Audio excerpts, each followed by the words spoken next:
ఇంటి నిర్మాణంలో water curing అనేది ఒక ప్రాథమిక అత్యంత ముఖ్యమైన దశ. ప్రస్తుతం మారిన కాలానికి అనుగుణంగా నిర్మాణ పనులలో వాటర్ క్యూరింగ్ ప్రాముఖ్యత మరింత పెరిగింది. ఇది ఇంటి నిర్మాణం, మన్నిక, భవిష్యత్తులో వచ్చే పగుళ్లను నివారించడానికి అత్యంత అవసరం. Brick work, footings, columns, beams, slabs, plastering వంటి ప్రతి దశకు సరైన క్యూరింగ్ పీరియడ్ పద్ధతులు పాటించాలి. ఈ వీడియో ద్వారా వాటర్ క్యూరింగ్కి సంబంధించిన సందేహాలను నివృత్తి చేసి స్పష్టమైన మార్గదర్శకాన్ని అందిస్తున్నాం. బ్రిక్ వర్క్ పూర్తి చేసుకున్న తర్వాత కనీసం 7 నుంచి 14 రోజుల వరకు వాటర్ క్యూరింగ్ చేయాలి.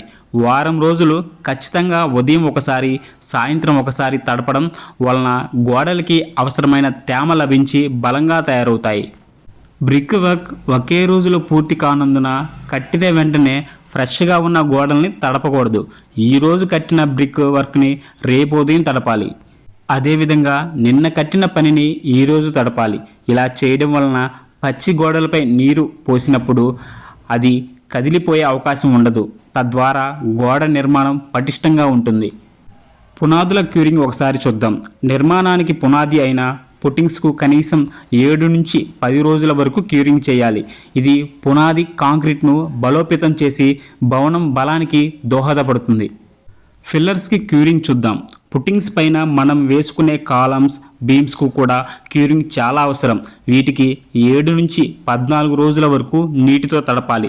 సరైన క్యూరింగ్ లేకపోతే కాంక్రీట్ బలహీనపడి భవిష్యత్తులో నిర్మాణానికి నష్టం కలిగే అవకాశం ఉంటుంది. స్లాబ్ క్యూరింగ్ ఇంటి నిర్మాణంలో అత్యంత కీలకమైన భాగం. స్లాబ్ వేసిన తర్వాత కనీసం 14 రోజుల పాటు నిరంతరం క్యూరింగ్ చేయాలి. దీనికోసం స్లాబ్ పైన చిన్న కట్టలు కట్టి అందులో నీటిని నింపి ఉంచాలి.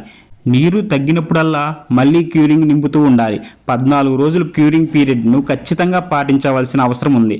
కాంక్రీట్ అత్యంత బలంగా తయారవుతుంది. ఇది భవిష్యత్తులో పగులు రాకుండా నిరోధించి ఇంటికి దీర్ఘకాల స్థిరత్వాన్ని అందిస్తుంది. Plastering curing. Slab, brick work పూర్తయిన తర్వాత చేసే ప్లాస్టరింగ్కు కూడా క్యూరింగ్ అవసరం. ప్లాస్టరింగ్ పూర్తయిన తర్వాత కనీసం 10 రోజుల పాటు నీటితో తడపాలి. ఈ క్యూరింగ్ పీరియడ్ తర్వాతే పెయింట్స్, పుట్టీలు వంటి తదుపరి పనులకు వెళ్ళాలి. సరైన ప్లాస్టరింగ్ క్యూరింగ్ గోడల ఉపరితలాన్ని బలోపేతం చేసి పగుళ్లను నివారిస్తుంది.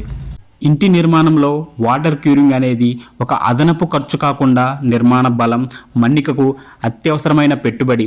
పైన పేర్కొన్న విధంగా ప్రతి నిర్మాణ దశకు సరైన క్యూరింగ్ పీరియడ్ను పాటిస్తే మీ ఇల్లు అత్యంత బలంగా, పగుళ్ళు లేకుండా దీర్ఘకాల మన్నికంగా ఉంటుంది. వాటర్ క్యూరింగ్ను ఎంత ఎక్కువ చేస్తే మీ ఇంటికి నిర్మాణం అంత మంచిగా ఉంటుంది.